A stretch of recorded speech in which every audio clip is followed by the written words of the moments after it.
Assalamu alaikum warahmatullahi wabarakatuh. Bandiraɓe yeɓɓe pulaar araban calminama on jurama on ñaganama Allah moƴƴere. Aɗa weesi ngol woni lawol magadi ngol e yeɓde bindanɗe ɓe no batta abonné chaine he ko nanne kadi si ka jiɗɗo jangude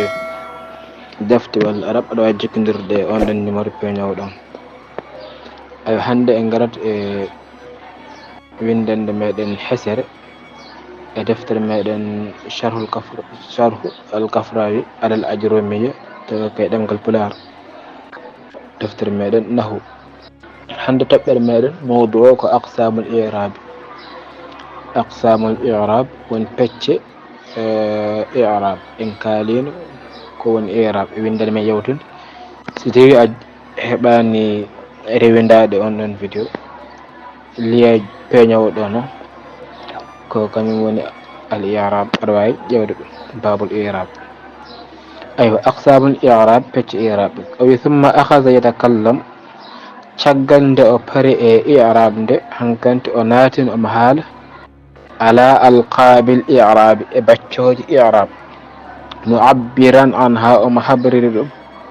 bil aqsam o wi wonde o innir ɗum pecce wa aqsamuhu arba'atun pecce i'rab noon ko nayyi en joofinomi hen e bindiɗe men gardiɗe koyne raf'un ina jeeya pecce i'rab raf'u wa nasbun ina jeeya pecce i'rab nasb wa khafdun ina jeeya hen khafd wa jazmun ina jeeya hen jazm. aywa wa aqsamuhu pecce muɗum ay i'rab o so tawi aɗa waɗa i'rab aqsamuhu mbiyata ko alwawu listi'naf ko ngam fuɗɗitade ɓamtude haala wa aqsam mubtada'un marfu'un bil ibtida aqsam kañum ko mubtada mo ganduɗa baɗa rafu e puɗɗorogol wa alamatu raf'ihi maale rafu o noon ko dammatun zahiratun ala al mimi ko damma peñƴo e mimo ay mbiɗa ko aqsamu ay wa aqsamu noon mudafun ko baɗaɗo idafa wal ha'u mudafun ilayhi ko ha'o idafa e makko ay mabniyun ala dammi ha o kañumne aqsamuhu hu o ko mahiɗe damma fi mahalli jarrin e place jarra saabu ɗon mbiyen ɗen ko mudafun ilayhi kañum foti waɗede ko jarra kono sa wi oɗo ha o waɗa ko jarra sabuna ko mabni ede mabni noon la yazar fihi i'rab. arba'atun o wi arba'atun kañum ko khabarul mubtada ko khabar mo ganduɗa ko mubtada marfu bil mubtada kanko woni kabar mubtada aqsamu no foti o wima ko nayyi wadde kañum woni ari habri en aqsamuji i'rab no poti wa alamatu raf'ihi maali rafu o noon ko dammatun zahira fi akhiri ko damma peñƴe sakketo raf'un o wi raf'un kañum ko badalun min arba'a ko badal wonande arba badalu ba'd min kullin o wi ɗo noon ko badal yoga e kañum fo wona dendagal li moƴƴe foof raf o kañum ko ɗum hen yoga tan kono ko rendini ɗum ko foof ko arba'a. aywa badalul ba'd min kull en kalin ko fate badal wonde kañumne kay tawabi oji jeeya. aywa badalul marfu'un ɗum waɗi badal marfu kala fof ko ganduɗa ko waɗira badal ko no masirani kañumne ko no masirte ɓaadi arba'atun masra ko raf'u wadde raf'un kañumne si ari ɓaade kanko ko badal ete baddal min ko arba ɗum waɗi o masirte kanko ɗum ko raf'u ɗum waɗi o wi o badalul marfu'un. ayo fihi ma marra fi qawlihi o wi ini hen ko yawtuno e konngol makko woni en paccirino kanɗon haala ɗo mbiyen ɗen ismun wa fi'ilun wa harfun. ayo ismun wa fi'ilun wa harfun ɗum wiyete aqsamul kalam. o wi kadi wa nasbu kañum al waw harfu atfin waw o ko harfu atf nasbun ma'tufun ala raf'in nasbu kañum ko baɗaɗo atfu e raf'u wal ma'tuf ala al marfu'un en mbino kadi ko waɗa atfu e ko masalngal ngal masira foof kañum kono masirte kañum ñawore muɗum e baɗal nandi. wa khafdun kañum nin ko même ñawore al waw ko harfu atfin waw ko harfu atf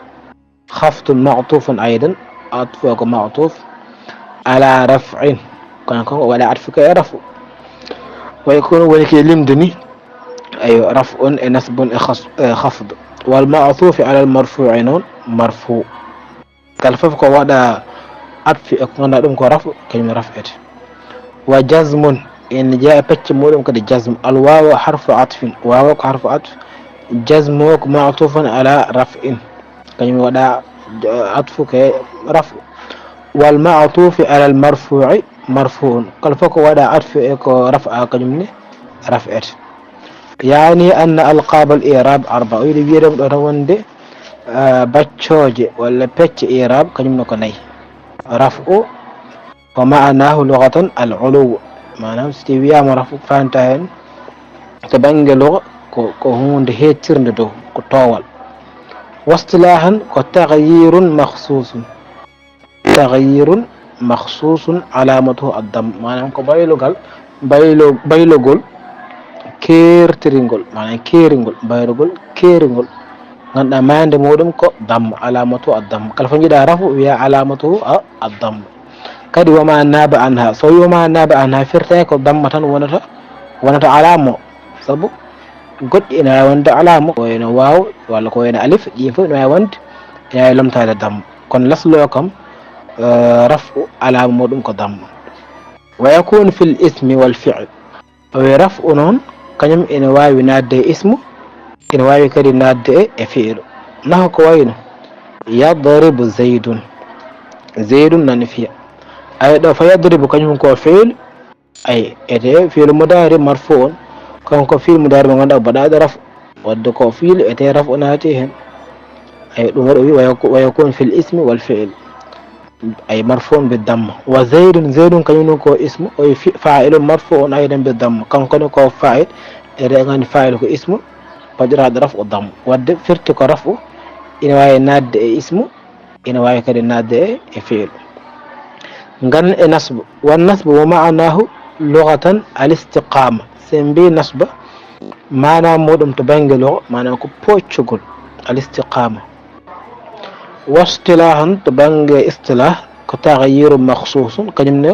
كو بايلوغول كيريغول علامته الفتح معنى بودum ko fatha holno andirte dum do ko rafu ko nasb ay mane bodum ko fatha wama naba anha e kala ko eno lamto dum e fatha non kadi wona toujours wonta fatha tan wonata alama nasb won gedo godde de ganda saaji fatha wata ar de god lamto ko ene ya ene wona alama wonande nasba wonande nasb wa yakunu fil ismi wal fi'l awi nasba kañum mudari kañum e rafu nandi ede mbawi nadde e fi'l ede mbawi nadde ism nahwu ko wayno lan adriba zaydan mi jogarani fiide zayd ay fa adriba ko fi'l mudari mansub kanko fi'l mudari ganduɗa nasbaɗo o nasbira ɗon ko lan والفاعل مستتر وجوبا فاعل كو تشودي تقديره ان حضرت دونك مين اي مين دي مي جوغراني فيد زيدا جوغران فيد زيدا كانيو مفعول به منصوب كانكو مفعول من دا كو نصب دو ساجي اضرب كو فعل مضارع نصب ناتين اضرب زيدا كو اسم نصب ناتين بدا كو زيدا ود نصب كانيو ina ناتي اسم ina ناتي فعل والخفض خفض كان ومعناه لغة ضد الرفع معناه متبنجلو معناه كم بنجي رفع وانتوغ وهو التسفل كان يهرتر كلس معناه لس انت واصطلاحا تبنجي اصطلاح عند نور مودم كتغيير مخصوص علامته الكسرة كبايلو قول كيرنغول ما عند مودم كسرة ونكو مسرتي لس وما ناب عنها يقول لم تتودم ولا يكون إلا في الاسم وينون كسر كجم والانبياء جر واوا وندس وانا اسم جيدا رفع نصب جر كجم كو اسم رناتر نحو كوينو مررت بزيد ميرتي ما زيد اي دو فزيد مخفوض بالباء اي مجرور بالباء زير دوك او جر كو جر رادو باء علامة جرونو كو كسر كجم ناتر كي اسم واوا نات فيه والجزم إن ون جزم ومعناه لغة القطع معناه كتجل جزم في تج واصطلاح تبانج اصطلاح تغيير مخصوص كيوم يكو بايلغول كيرغول علامته السكون ما عند مودم كسكون أندرتهم دوك جزم ما نام كدوم كسكون وما ناب عنه كالكو وايلون تادم ولا يكون إلا في الفعل أوي تغيير أيوه كيف أي شكرا أي ولا يكون إلا في الفعل كيوم واوتا لا تاد من جزم وناد سوناي فيل نحو كوينو لم يضرب زيد لم يضرب زيد ون زيد كنيم فياني أيضا يضرب كفعل مضارع مجزوم يضرب كفعل مضارع غنداكو بعد جزم وعلامة جزمه السكون ما جزم ونو كسكون سبيلا كو يضرب كنيم نكاي واوا ناد سوانا فيلو خنن كسر ولا نجر هيروري اسمني كنون جزم هيروري فعل من فوف إن جوجي موارد ناد موارد ناد ديرو دي أي ثم لما ذكر المصنف الأقسام شغل ند مصنف جنتي بيتش ديرو على سبيل الإجمال أيسو دندنغول شرع وناتني في ذكرها جنتي دادد على سبيل التفصيل أيسو تشيرندغول فقال أوي فللأسماء إن ودني جند من ذلك إدم دون من دون أقساموج الرفع والنصب والخفض ولا جزم فيها إن ودني اسم إكو لمت دوكو كويت رفع كويت نصب كويت خفض كون جزم على هذا أي فللأسماء إن ودني جند من ذلك إكو دون دوكو دون إيراب الفاء فاء دمنا وإيراب ثم إيراب بيتها الفاء فاء الفصيحة إن كان فاء الفصيحة وتقدم الكلام عليها وإن جوتين دم إن كان دم أيوة أي في قوله فالاسم يعرف أي دوير فالاسم يعرف سادنج نوين ما تاو وند فالاسم يعرف فاقون اسم إن كان هل نياور مك إلى آخره وللأسماء إن ودن جند نون وللأسماء إن ودن جند ندى دم نورا كلمة كجار ومجرور كجار مجرور سبلام كنيوني حرف جر أسماء كنيون مجرور متعلق بمحذوف تقديره كائن في محل رفع أو خبرون كان مقدم كخبر من قدر من ذلك يدو أي من ذلك من كحرف جر زاء كاسم إشارة مبني على السكون في محل جر زاء كاسم إشارة ما هي كسكون إبلاس جر سبو جار ومجرور بمن لأنه اسم مبني لا يظهر فيه إعراب سبو كو إند نغاندا كو إند ماهين إعراب ناتاهن ولا منون لامو كل البعد كونغام غدال ذلك أي ذلك إن سيرتي ذا إن سيرتي هذا إن زير أي ذلك ودي أسماء إشارة ودي بيتشتر ودي مغاندا كو ذا أو كو غام بالي ودي مغاندا كو ذاك أو كو غام كاكندي wadde mo ganduɗa ko zalik oɗo ko gam goɗɗuɗo zalik o noon aɗa wonde goɗɗo goɗɗal ko laam gonɗo hen kañum wiyete laam lil bu'd gam goɗɗal wal kaf o noon ko harfu khitab ko harfu mo ganduɗa kalditeɗo saabu so a huccita gorko aɗa haalde muɗum mbiyeɗa ko zalik so noon ko debbo mbiya zalik so ko heeɓe mbiya zalikum so tawi ko musanna mbiya zalikuma wa hakaza aywa wi ɗon kañum la mahalla lahu min al i'rab الرفع كلمة مبتدا مؤخر كلمة مبتدا غندا كو تشكيتنا وهو مرفوع بالضمة الظاهرة كان كنون كو بدل رفع الضم بيندو والنصب كلمة معطوف على الرفع كوكو ودا عطف رفع والمعطوف على المرفوع مرفوع وعلامة رفعه ضمة ظاهرة والخفض كلمة كنون أيوة والخفض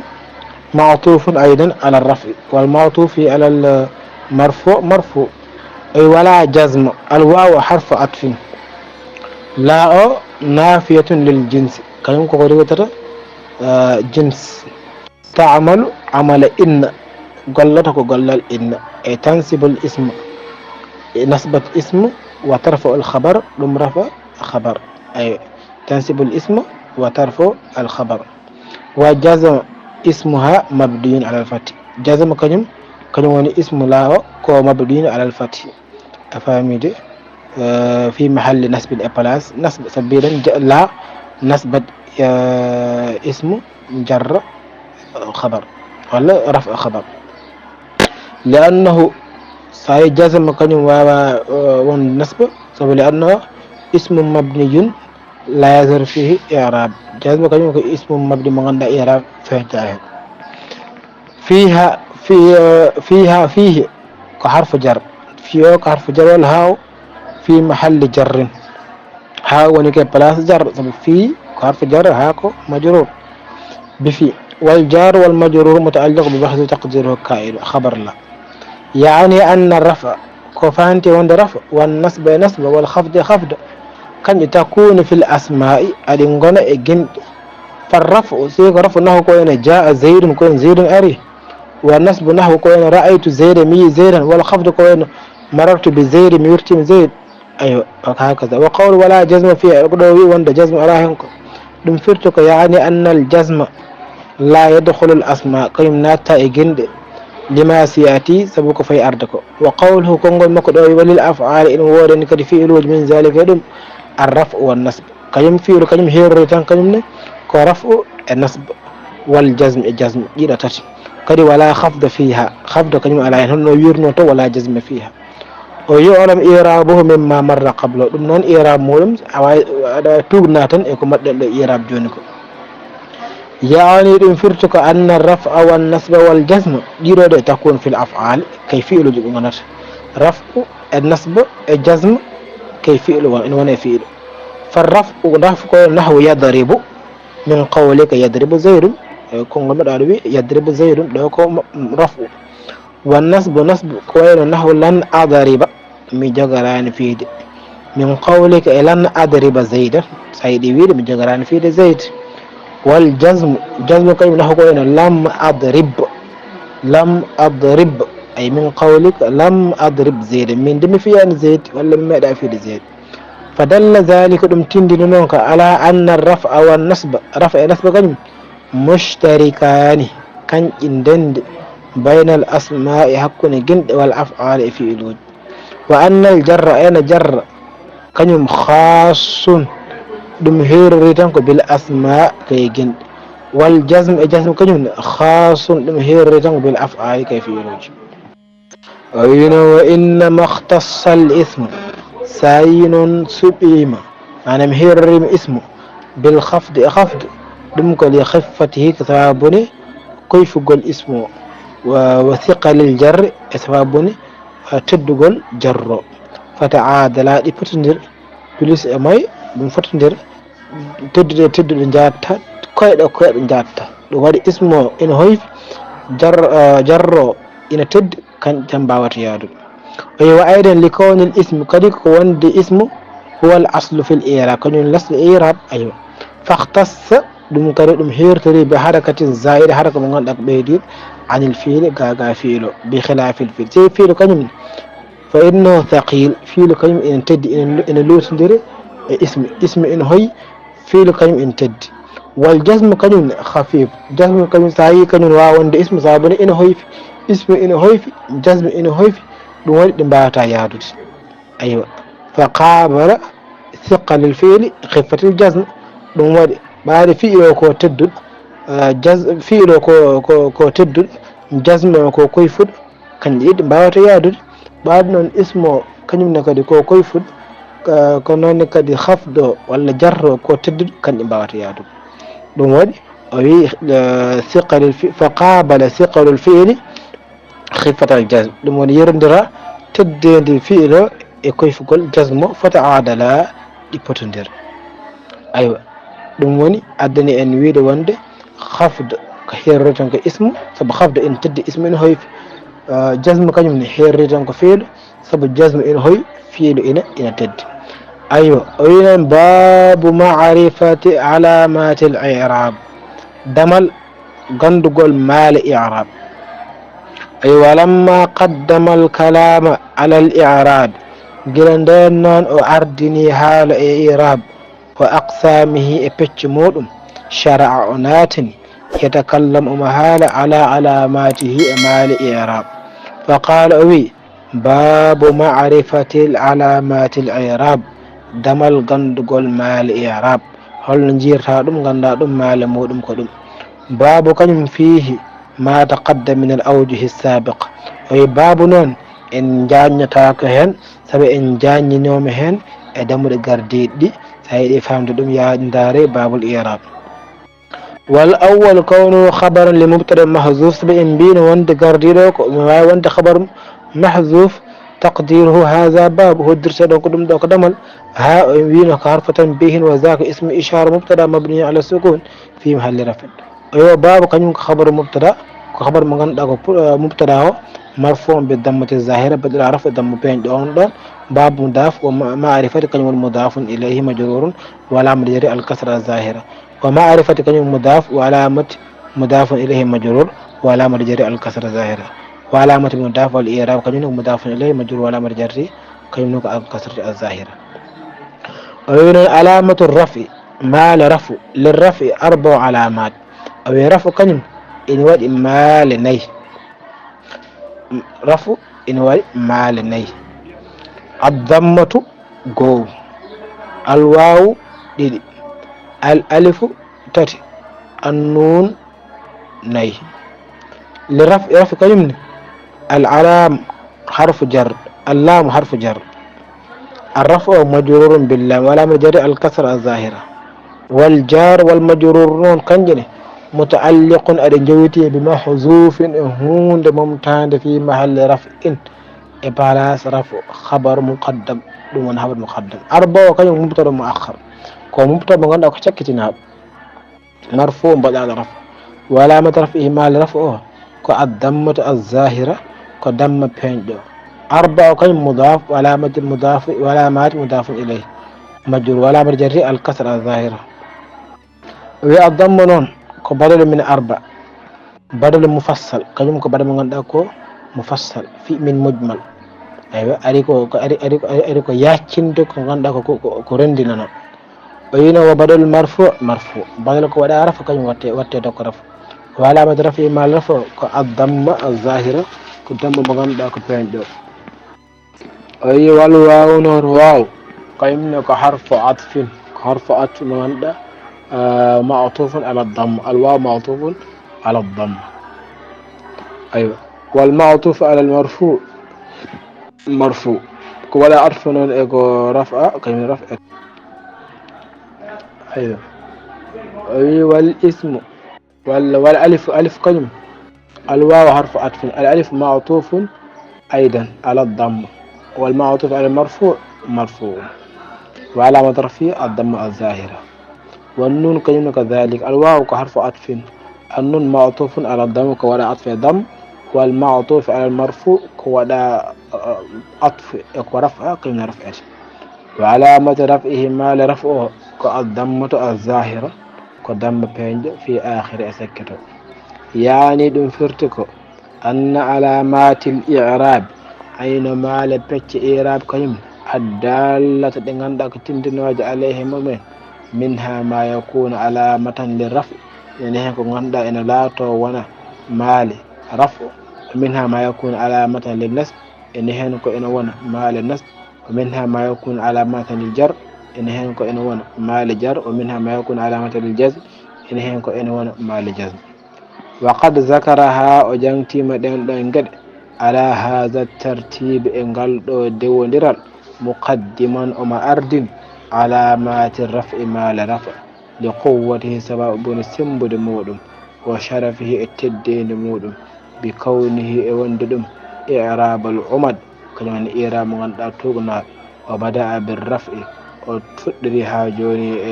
رفع فقال أويل للرفع ود الرفع أربع علامات مالني أصلية نسليا كون وهنا دنغن الضم كضم وثلاث علامات وندي كريمال تات غندا دن مال كنيمن كفرعيا كوجي كو تشتن نائبة كنج على لمتو أن الدم غا ضم نان تشتن أردي هون الواو وهي الواو واو والألف ألف والنون نون. وتقدم نون أردم معنى رفع لغة واصطلاحا تبنج لغة تبنج اصطلاح إنجنجن. أيوة إنجنجن مواضع الضمة نقول الضم إلى ولا. ثم ذكر ما يكون لكل واحد من هذه العلامات الأربع على سبيل اللف والنشر المرتب. مواضع الضمة نقول الضم دي دو ضم ونت. ثم ذكر ما يكون لكل واحدة من هذه العلامات شغل دو جانتي كلا كو إن لا تنونند ديدو مال الأربع ني على سبيل اللف والنشر إيس بيل تشوغل إتشوتغل المرتب دغندرغل بقوله دوي فأما الضمة فتكون علامة للرفع دوين وند سيغو ضم كنيمني إن لا تنو ونند ماند ونند رفع في 4 مواضع إنكو جناي إن وانا في الاسم المفرد ضم إن ما وند ماند اسم مغنداكو اسم المفرد وجمع التكسير كنون كد ضم إن ما وند ماند جمع مغنداكو تكسير وجمع المؤنث السالم ضم إن ما وند ماند ونند جمع مغنداكو مؤنث السالم. والفعل المضارع ضم إن ما وند ماند ونند فعل المضارع كنونكو الذي لم يتصل بآخره شيء كفعل المضارع مغندا سكر هيهون جكاجه. فأما الفاء ويسيق فاء نون فاء الفصيحة فاء كفاء فصيحة بيته سميت بذلك أدي معنى أدن إن ردم كلكونه أفصحت عن جواب كسابنا دم فنيني جاب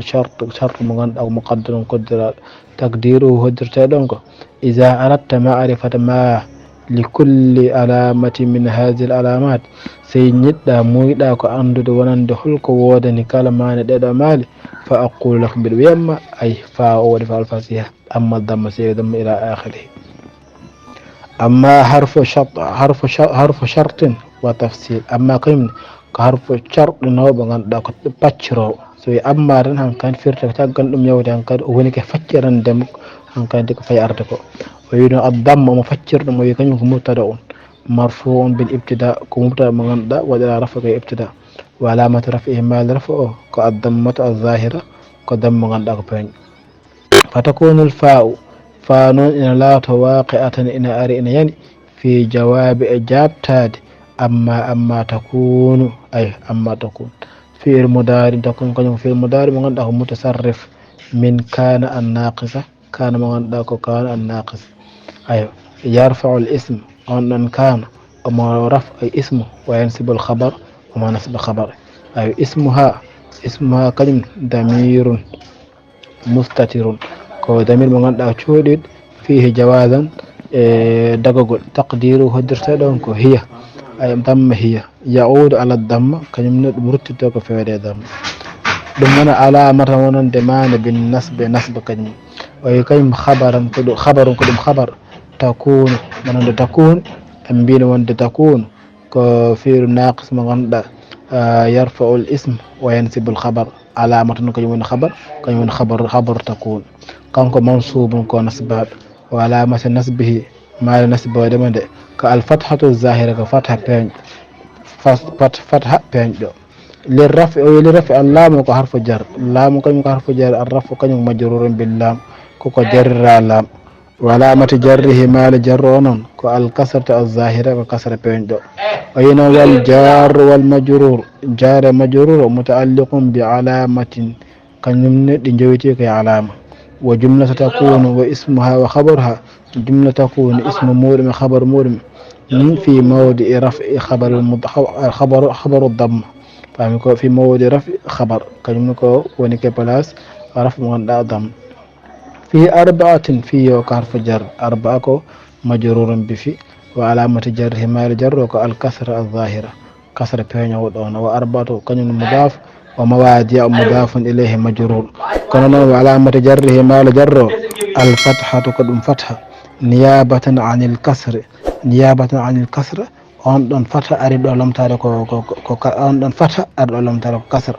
لأنه سبع مواضع اسم لا ينصرف اسم غندا أفر لتاك ممنوع من الصرف والمانع له من الصرف صيغة منتهى الجموع أدني ونون كان واحد فرلتات واحد جيادة اسم غندا كو إيراب ناتهم كو صيغة منتهى الجموع أي مواضع على وزن مفاعل في الاسم فيه كان حرف جر والاسم كمجرور بفي فاميدي وعلامة جره ما لجره كو الكسرة الظاهرة كو كسرة بينه دونه والجار والمجرور جار مجرور في محل جر بدل مما قبله كيموني بلاس جر غستيك أرجي دمكو المفرد مفرد كيم كو نعت كدوم نعت بعد كدوم صفة لاسم الاسم المفرد فاميدي كو نعت ونعت المجرور نعت مجرور كيم مجرور كو جرت وعلامة جره baale jarro ko alkasrata alzahira ko kasra mo ganduɗa ko peñɗo yani ɗum firti ko yiɗi haalde ɗo ko anna almawadi al awwala mimma takunu damma fihi alamatan lirrafi al ismu al mufrad o yi nokkuji gadiɗi ɗi ganduɗa damma ene woni hen mande wonande rafu ardi he fof ko ismu mufrad inde telɗude wal muradu bihi huna ma laysa musannan ko fanta ɗon e ismu mufrad ko ganduɗa hon telɗude ma laysa musannan wala majmu'an ko ganduɗa wona musanna mana wona yimɓe ɗiɗo wala majmu wona kadi dental famide wona ɗiɗo wona tato faydo wala mulhaqan bihima wona kadi ko henƴi ko ɗinqitina e faade mabɓe wala min al asma' al khams jeeyaka hen kadi e ginɗe ɗe ganduɗa asma' al khams kono abuka hamuka e ɗin ɗon fa inna kullan min hadhihi al arba o kala goto e ɗeɗo nayyi la yuqalu lahu mufrad kanƴe ɗi mbiyatake mufrad fi hadha al bab e ngal ɗo dama ثم لا فرق تجعل أمني ولنك تشيرون على في الاسم المفرد أي إن تيل بين أن يكون معربا دم أربرت بالدم دم الظاهر بين أو المقدر ولا هو دراد إيراب كدراد أي دم كدراد فالظاهرة تيجون كوفينيكو ما هو كون جاء زيد أري أيضا زيد كوفين دم كوفين سبسال دم إيران بيدا جاء كن فعل ماض وزيد كن فاعل مرفوع وعلامة رفعه ما الرفع كالضم الظاهرة ولا فرق في الضمة المقدرة دونك تشيرون على الدم قدرة دون بين أن تكون مقدرة أنها مقدرة للتعذر فتي مقدرة كل التعذر من على الألف ولا كل الثقل مقدرة للثقل كوين على الياء ولا على الواو فالمقدرة للتعذر سينون كوكو هدر تلوان دي تعذر قنتند نحو كوين جاء الفتح أي فتح كو مفرد وإيراب تلوان إيراب بيرا جاء فيل ماض جاء كنكو فيل ماض والفتح فتح فاعل مرفوع كنكو بدأ فاعل مرفوع وعلامة رفعه ضمة مقدرة مع الرفعون كدم كدرات على الألف إدو ألف من ظهور التعذر حد فين كو قنتند والمقدر سين كقدر للثقل وانتدي انه كوين جاء القاضي ناو علي وإيراب هذا إيران بيرا جاء كن في الماضي كن في الماضي والقاضي قاضي كن فاعل مرفوع كو فاعل من دق بدا رفع وعلامة رفعه ما رفعه ضمة مقدرة كو دم قدرات على الياء ياء منع من ظهورها حد فين جنون كالثقل كتدي وأشار للموضع الثاني تقل أجوفي ونند موضوع قديد وند الاسم المفرد أجوفني ونند الاسم الثاني من مبادئ الدم إن جاها جون النكوج إن دم إن وندن علامة أي وجمع جمع وإيرابه إيراب مولم الواو كحرف عطف كلهم حرف عطف جمع معطوف على الاسم المفرد على الاسم فاهمين جمع كلم ولا عطف اسمه أي اسمه ولا الاسم المفرد والفهم والمعطوف على المجرور مجرور ولا مرجري الكسر الظاهرة وجمع مضاف جمع كلم مضاف والتكسير أي جمع تكسير كمضاف إليه هو مجرور ولا مرجري أو كسر الظاهرة ما لجر كسر بينه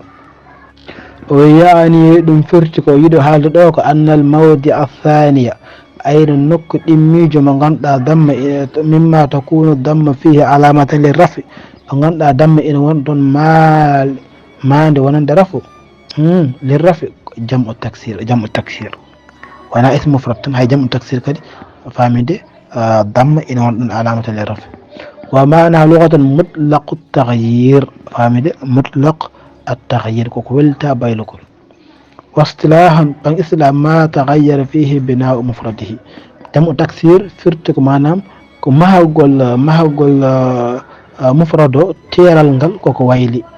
wonti kewal ko ummi e telal fayi e kewal ummi e telal fayi e kewal ما تغير فيه بناء مفرده ثم لا فرق في التغيير بين أن يكون بتغيير شكل فقط cerndal ala waylade nde no ɗum wonata ko shaklu o tan mbadi tan wayli naho ko wayno asadun walla mbiya usdun cerndal ala hen aywa asadun kañum ko ɗum mufrad usdun kañum ko ɗum jam aw be ziyadati faqat way ko wayno ɓeydade ko way nahwu sinmun sinwal aw be naqsin faqat walla e gostugo ko wayno tuhmatun tuhmatun woni mufrado tuham woni jam o fam woni ɓuutede aw be naqsin walla gustugol ma taghyir shakli wonde e baylugol mbadi ndi ɗo ko wayno kitabun famide kutubun a wayli watti kitabu woni deftere wotere kutubun woni jam o wa rusulun e rasulun kañum woni mufrado rusulun kañum woni jam o aw be ziyadati ma taghyir shakli walla ni taw ko ɓeydude tawa kadi ka gostude shaklu yere ko wayno rajulun ay ɗo ko rajul rijalun a ɓeydi hen kadi shaklu wayli aw be thalatha nahu gulamu ghilman walla gulam ay ɗo ko mufrad ghilman woni ɗo kadi ko jam ay ɗum foof noon no ɗi mbawi waylirade foof kañƴe foof kadi jamɓo taksir usdun sinwanun tuhmu kutubun rijalun ghilman ɗi fof ɗi mbiyete ko jamɓo taksir farqu ala hen ثم لا فرق بين أن يكون للمذكر أو للمؤنث kadi cerndal ala hen e jam o nde wona jam ko muzakkar walla ko muannas aw bidammati zahira aw muqaddar walla foti koye damma mo ganduɗa koddiraɗo walla koye damma peñaw wala farqa fi lmuqaddara bayna an takuna muqaddara li ta'azzur ata he muqaddar o kañum cerndal ala hen so tawi o wonani ko muqaddar li ta'azzur walla ko thiqal aw lil munasaba naho ko ene ja'ati rijalu wal usara wal hunud wal uzara wa ghilmani ɗi foof koɗi jam koɗi muqaddar o yaraɓo jaa kañum ko fi'lu madi watta alamatu ta'nis fami ja'ati rijal alamatu ta'nis famide alamatu ta'nis الرجال فاعل مرفوع رجال ɗo ko fa'il marfu alamatu raf'i الضمة الظاهرة والأسارة kañum معطوف على الرجال ko waɗaɗo arfe rijal wal معطوف على المرفوع مرفوع ko waɗa raf'a noon koko raf'ete وعلامة رفعه ضمة مقدرة على الألف ما لا رفعه قدم قدرة أو ألف من ظهور التعذر والهنود معطوف أيضا على الرجال والمعطوف على المرفوع مرفوع وعلامة رفعه الضم الظاهرة والعذارى ومعطوف على الرجال كل يهاجون قواد ألف رجال والمعطوف على المرفوع مرفوع كجم كد بلا رفعه كرجام كد مقدر وعلامة رفعه ضمة مقدرة على الألف من ظهور التعذر وغلماني معطوف أيضا على الرجال والمعطوف على المرفوع مرفوع ولا مدرفع دمر مقدر على ما قبلها على ما قبل يا متكلم أي فاهمي منع من ظهورنا اشتغال المحل بحركة مناسبة أيوة لموني كوي موضوع الثاني ونند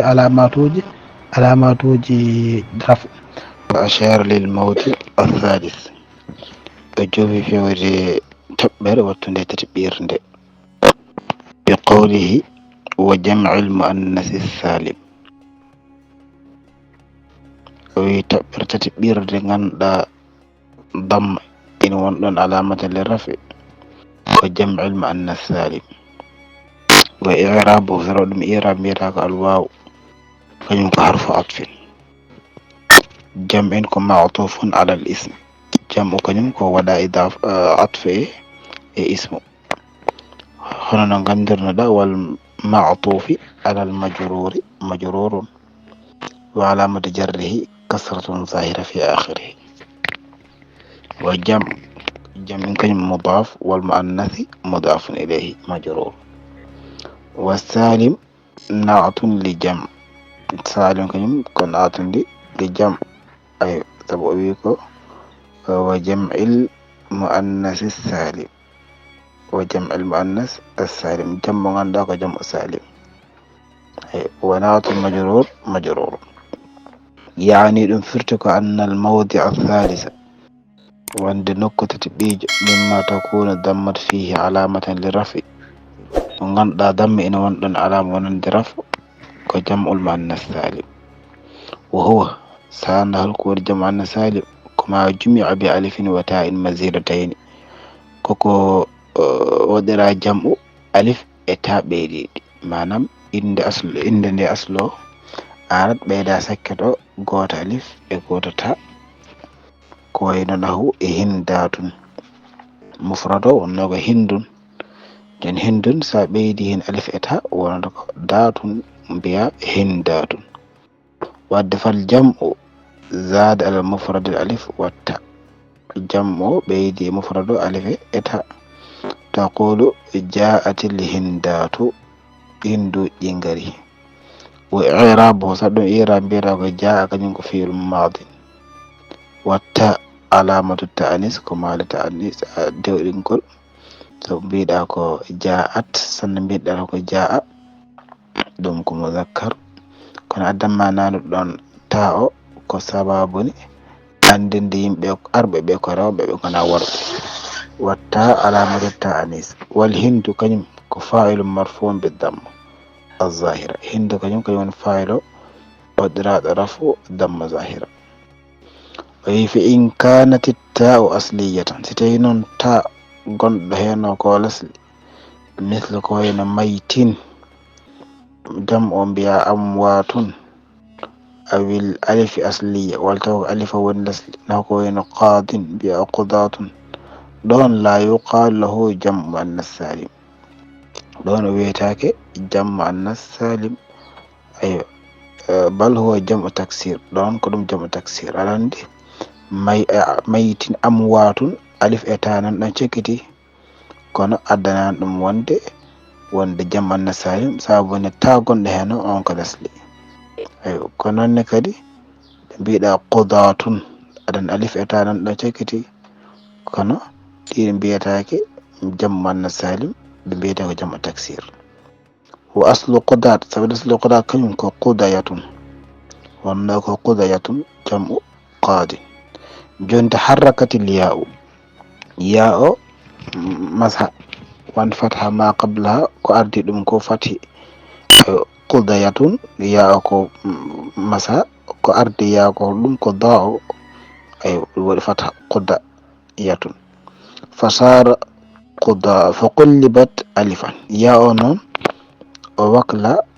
o watta alif ya'u o wattama alif ɗum mbiyanɗa qudayatun joni mbiyata ko qudatun ɗum waɗi o wi fasara qudatun ɗum wonto qudat fa alifuhu munqalibatun anil ya o wi alif gonɗo e qudato koko wassa koko waklita wonno ko ya waklita ga ya wa taqyidul jam'i bit ta'anis non tongude jam'u tongude jam'u e ta'anis manam dewɗingol e wassalama e kisgol ɗum ko jardu alal ghalib manam ko ɗum ko ɗum ɓuri jala tan ɗum ɓuri wade wirede e faqat yakunu jam'u taksir wadde noon jam'u holno gandirɗen ene wawi wonde kadi jam'u taksir taw ko alif e taw cakkiti ha joni ete won jam'u taksir naw ko wayno hubla aduna hubla kañum firti ko mufrad firti ko debbo reedu taqul fi jam'ihi hublayat jam'u mbiyata ko hublayat ay debbi deedi en joni alif o e ta cakkitima ɗo kono hatta o wona jam'u muannas salim ko jam'u taksir ay fataghayyara al jam'u anil mufrad bi ziyadati al ya ɗo ya o manam jam'u o wi e mufrad wonti jam'u sabuni ɓeydede hen ya o fa taqulu mbiya ja'at hublayatun ay debdede ɓe ngari wa i'rabu sara ɗum i'rab mbiyata ko ja'a kañum ko fi'lun madin ko ɗum fi'lu madi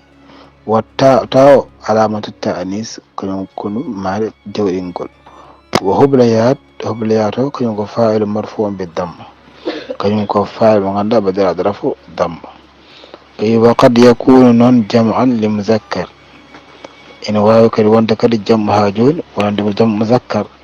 ay waso wonde tan jam annas salim walla jam taksir wona ha joni jam muzakkar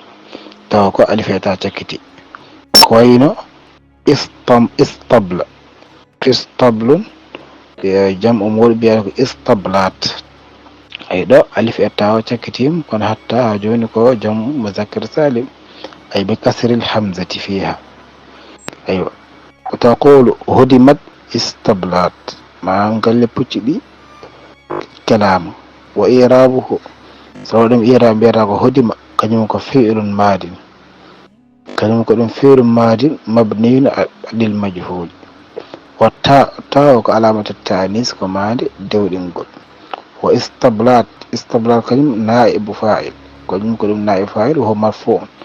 wa alamata raf'ihi ad-damma az-zahira ma la tafu ko damma az-zahira aywa ɗum wonno ko fate nokku nayi ɓiijo tati ɓiijo mo ganduɗa damma ene woni hen alamatan lil raf'i alif e ta kono noon a faami nder sewante wona ko kasiri alif e ta foof wona jamu muannas salim saabu jamu muannas salim muannas salim kañum wona mawde o salis fi alamati arrafi kono noon wona ko gasiri alif e ta foof wona jamu muannas salim saabu en jii hen ko wayno hublayat gasiri alif e ta ete wona jamu muannas salim en jii hen ko wayno istablat gasiri alif ya to wona jamu muzakkar salim jamu muannas salim kono noon kadi jii hen qudat e amwat foof gasiri ko alif e ta kono wona jam muannas salim aywa ashara lil mawdi ar-rabi' o joofi wonande nokku nayi ɓiijo aɗon winima rafu damma ene wawi wonande rafu alama muɗum wonande nokkuji nayyi wal fi'l al mudari nokku nayi ɓiijo mo ganduɗa damma ina wona ɗon alama wonande rafu fi'l mudari wa irabu so ɗum irab mbiyata ko alwawu kañum ko atifa wal fi'l ma'tufun ala al ism kañum ko atfa ism wal ma'tuf ala al majrur kala fof ko atfa ko jarra jarrete wala mata jarri kasratan zahira fi akhirih maali jarro noon ko kasra peñƴi sakketo naatun li fi'li wi kañum ko ɗum naat ko ɗum sifa wonande fi'l wa naatul majrur wala mata jarri kasratan zahira fi akhirih aywa allazi kañum ko ismu mawsul allazi kañum ko ɗum ismu mo ganduɗa ko mawsul ay naatun faali kankone ko sifa e miijo li fi'lin wonande fi'l mo ganduɗa mabniin ala sukun fi'l mahaɗe sukun fi mahalli jar ne place jar li annahu sabu kanko ko ismu mabniyun ko inde mahade la yazharu fihi i'rab feñca hen wi lam kañum ko harfu nafyin wa jazmin wa qalbin yattasil ko fi'l mudari majzum bilam wala wad jazmi as-sukun ko fi'l mudari mo ganduɗa jazmira ko lam mbaɗa jazmo ko sukun bi akhiri kañum ko jarum wa majrurun muta'alliqun bi yattasil kadi jarum majrur ɗi ganduɗa ɗi jowiti ko yattasil wa akhiru mudaf wal ham al aid ala alladhi mudafun ilayhi aid mo ganduɗa ala ismu mawsul foof waɗat aid muɗum aywa damir mo ganduɗa ruttite makko yino wal aid على الذي مضاف إليه بآخره في محل جر بلاس جر لأنه اسم مبني لا يظهر فيه إعراب سبقا كو اسم غندا كو مهير إعراب فينتهي أيوة شيء كلمة كو فاعل غندا يتصل وهو مرفوع كو براد رفع وعلامة رفعه ما رفع الضمة الظاهرة كالضمة بين والجملة نون كونغول من الفعل وفاعله لا محل لها من الإعراب دي على بلاس إعراب فاعل صلة الموصول وهو الذي الموصول كنون الذي تقرم يعني أن الموضع الرابع أي فرت وند نكبة النيبيج وهو أن النك آخر ما تكون الضمة فيه علامة لرفع كنون النك تشكتيد من غندد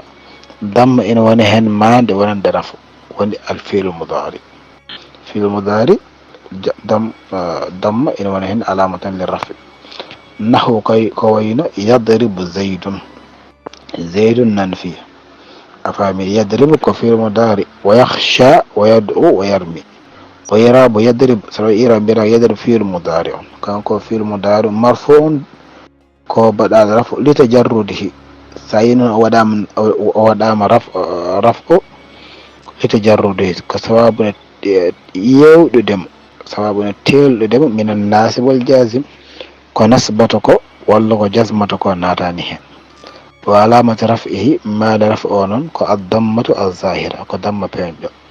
wa zayd kañum fa'ilun marfu, kanko fa'il marfu. wa yakhsha kañum alwawu atifa. wa yakhsha fi'lun mudari ko fi'l mudari mo ganduɗa ma'tufun ala yadrib, ko waɗaɗo atfa yadrib. wal ma'tuf ala al marfu. wa alamati raf'ihi dammatun muqaddara ala al alif, maɗa rafo ɗo ko damma kuddiraɗe alif. منع من ظهورها التعذر سبق على الألف. والفاعل مستتر في جوازا، فاعلكم مستتر تقديره هو درس دونكو كانكو. يعود على زيد أيضا ورتتوكي زيد. ويدعو كلمة فعل مضارع معطوف أيضا على يضرب، كانكو فعل مضارع غنداكو بلادو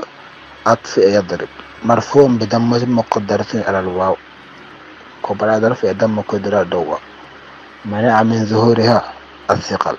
a famidi andi kala fof ko ganduɗa muqaddara alal waw walla ya ko thiqal. wa fa'iluhu mustatirun jawazan, fa'iluhu ko mustatir taqdiruhu hojjirte ɗon ko huwa, on yaudu ala zaydin aydan kadi. wa yarmi ma'tufun kañumne kadhalik ala yadrib, ko waɗa atfa yadrib, مرفوع بضمة مقدرة كو بدراد رفو تم من قدرات على الياء، منع من ظهورها حتى فينجك الثقل كتبدي. وفاعله مستتر فيه، فاعله مستتر جواز تقديره هو قدرت دونك كانكو. يعود القديم نهاجون على زيد كما تقدم هنا الأرض لين. وقوله الذي لم يتصل به بآخره شيء، يعني دون فرتكو أن الفعل أي فعل المضارع تغفير المضارع لا يرفع قدرتك رفع بالضمة دم إلا سوانا إذا كان خاليا، صلاته فعله كوكو يوي مما يوجب بناؤه دمو إن ودنا مهيدا أو فاميلي على الفعل المضارع كمين إن مهي كو مضارع ko mu'rab Qur'an kadi ko mahe so tawi won ko jokki hen ko nono nisba walla nono tawkid. aw yanqulu i'rabu walla ɗum eggin i'rabu, wa huwa al murad bi qawlihi, ɗum woni ko ɗum waɗi o wi lam yattasil bi akhirihi shay'un, ko wi ko fi'l mudari kono noon hollon fi'l mudari ko fi'l mudari mo ganduɗa sakketo ala foof ko jokki hen, sabu fi'l mudari si ala ko jokki hen ina wawi wonde ko mu'rab, kono amma se wonko jokki hen ko wayno nono nisba walla nono tawkid walla ko nandi hen, ɗum on ɗo fi'l mudari o sakkito ko mahede. o yino wallazi yujibu bina'uhu shay'an, o wi nden ma hunde nde ganduɗa ina addana ina waɗɗina fi'l mudari mahede shay'ani ko gueɗe ɗiɗi. adi hen ko nunul inas o nunul nisba mo kalɗen nani, ayo wa nunu tawkid e nunu tawkid foti ko khafifatan aw thaqilatan, foti ko nunu tawkid e nunu teddud walla ko koye fut. misal fo nunul inas yubna al fi'lu ma'aha ala sukun, o nunul inas kañum fi'lu mudari o so tawi wondi ke nunul inas on ɗon fi'lu mahate ko e sukun. nahu ko wayno yadribna ay yadribna, yadrib ko fi'l mudari mo ganduɗa ko mahiɗe sukun, nun o ko nun inas. min qawlika annisa'u yadribna, mbiya rewɓe ɓeɗe nan piya, ay yadribna nun o noon ari ko hollirde wonde ko fi ko rewɓe, ay yadribna. wa i'rabu saɗa ɗum i'rab mbiyata ko annisa'u mubtada'un marfu'un bil ibtida wa alamatu rafihi ad-dammatu az-zahira. nisa kañum ko mubtada mo ganduɗa badiraɗo rafu bil ibtida puɗɗorko, wa alamatu rafihi mal rafu ko ad-damma az-zahira ko damma pewnƴo. ويضرب يضرب كنم فعل مضارع وفعل مضارع غندا مبني على السكون ما هي السكون لاتصال سبب جكاد مك بنون النسوة نون النسوة في محل رفع نكرة ونون النسوة نون النسوة كنم فاعل في محل رفع كنكو فاعل بلا رفع لأنه سبب كنكو اسم مبني لا يظهر فيه إعراب كنم اسم غندا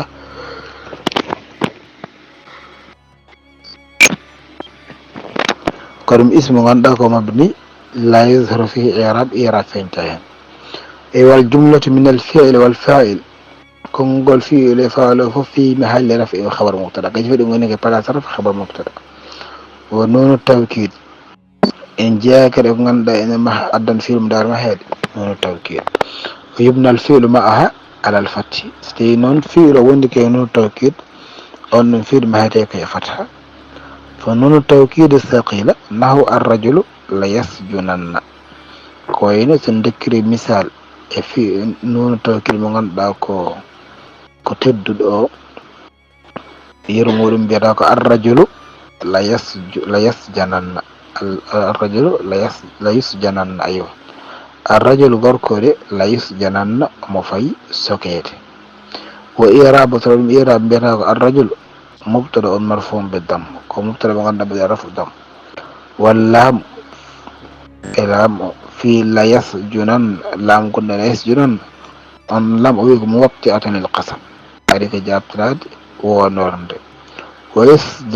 يسجنن كلمة فعل مضارع مبني على الفتح مع فعل مضارع داو ما هي فتح لاتصال حسابا جك نرد مودم بنون التوكيد نون التوكيد في محل رفع بلا صرف والنون نون للتوكيد نون للتوكيد ونائب الفاعل لم تقول ضمير مستتر ضمير مغنى مستتر جوازا تقديره هو يعود على الرجل أرسل في رجل والجملة من الفعل ونائب الفاعل جملة أما في نائب الفاعل في محل رفع خبر مبتدا كجف دمونيك فلا صرف خبر مغنى مبتدا ونون التوكيد نون التوكيد الخفيفة نحو وين الرجل لا يكونن أي دو إنغرد مثال نون توكيد مغنى خفيفة إن كان ثقيل كوين لا يسجنن أي بسكون النون دو كي سكون دي نون لا يكونن وإعراب وصلنا إعراب كما تقدم كهونتن أردريني في المثال السابق مثال مغنداكو كوكارتيدو أيوة والذي ينقل إعرابه دم نانكو غندا إعراب مودم إن إجني ألف الاثنين كو ألف الاثنين معنى ألف مغندا أريكو إتل مفرد وتدم مثنى له كوينو يفعلان ونوك يفعل سواتد مثنى الألف الاثنين ثانية ألف الاثنين بيا يفعلان ألف نون وإيراب مود بيرا يفعلان كان كفير مضارع كفير مضارع غندا مرفوع كبراد رفع وعلامة رفعه ما لرفعه كثبوت النون كو تبلغ النون والألف فاعل ألف وني فاعل وواو الجماعة إن جاك غندا أنا عدن في المضارع إجناد دم إجناد واو الجماعة واو دنت نحو كوين يفعلون ويراب صدم يراب بيراك يفعلون كنيو كفيل مضارع كفي مضارع مغان داكو مرفوع برادر ولا مدر في مال رفو كثبوت النون كيمنكو تبلغ النون والواو فاعل واو فاعل وياء المؤنث مخاطب يا مغان داك دور إن كاردشات نحو كوين تفعلين أنا أدوات وإيراب صرف إيراب بيراك تفعلين كفيل مضارع مرفوع كنون كفيل مضارع غندق مرفوع وعلامة رفعه ما رفعه كثبوت النون أي دو أبيت علامة رفعه ضم كن بيراك علامة رفعه ثبوت النون والياء فاعل يا غندق فاعل سبب دوكو منقل ودنا فقد علمت عندي أنه نكن متى اتصل به إحدى النونين أن فيل مضارع كالفوف نقوت لديد النونو جديد جكدر مكو بنية ومهر فهمني دي نون فيل مضارع بيرين كنيم كو مؤرب كدا فيل الماضي ولا فيل الأمر دين دفوف كم مبني كون فيل مضارع كنيم كو مؤرب كون سيون كو جكي مكو يسكره كوين نون التوكيد ولا نون النسوة walla ndu andu on ɗon ko mahete. walla aw ittasala bihi aliful isnain, walla aliful isnain mahe jokko hen koyno yaf'alani taf'alani, aw wawul jama ko wayno taf'aluna yaf'alun, aw yawul mukhataba ko wayno taf'alina. ɗon damma o intaqala irabuhu min al haraka, ɗon irabu o nattata wonde lasl wontada ko faro. waɗo wi intaqala min al harakat, ɗum eggat e mase ilal huruf fati alkuli kama alimta hono no gandirɗani. e sa wi masalan yaf'alani ɗon ko baƴaraɗo rafu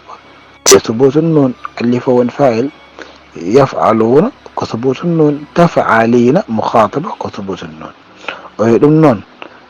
wa sayati ina fayi arde bayanuhu peññingol muɗum inchallah. aywa hande ɗum wonno windande meɗen. kala foof kadi